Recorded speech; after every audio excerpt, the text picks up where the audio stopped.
今仔日是旧历7月初7，也就是民间所讲的牛郎甲一日见面的日子。因为两个人相过思念，所以会来落雨。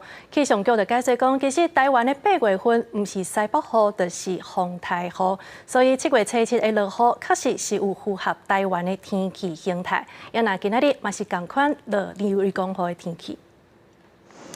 最近的天气，真侪所在拢是早时稍热，但是过到下晡，天色就向乌阴，开始落西北雨。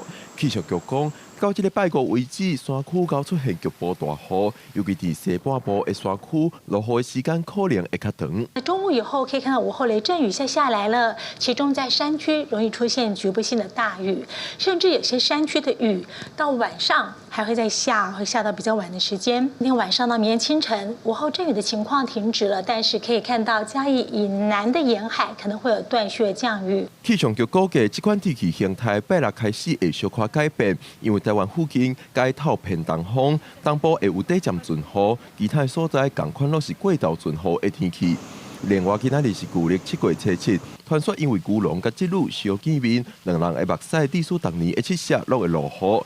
根据气象局的统计，自2001年开始到今，真正是有2006年、2009年的7月初7无落雨。气象局解说，因为这就是台湾8月份的天气形态。通常七夕可能是在夏季，或就是主要是在夏季，可能是比较夏季后半段。但是午后雷阵雨，只要太平洋高压不强，就会有午后雷阵雨。 除了爱注意西北雨，气象局也提醒，即阵啊爱注意高温。另外，伫菲律宾东边到日本南方这带的太平洋是一个低压的环境，尤其菲律宾东边的热带扰动会偷偷往西边行，目前对台湾的影响是无大。气象局表示，敢会变风台，未来会继续关注。记者郭美婷随台北报道。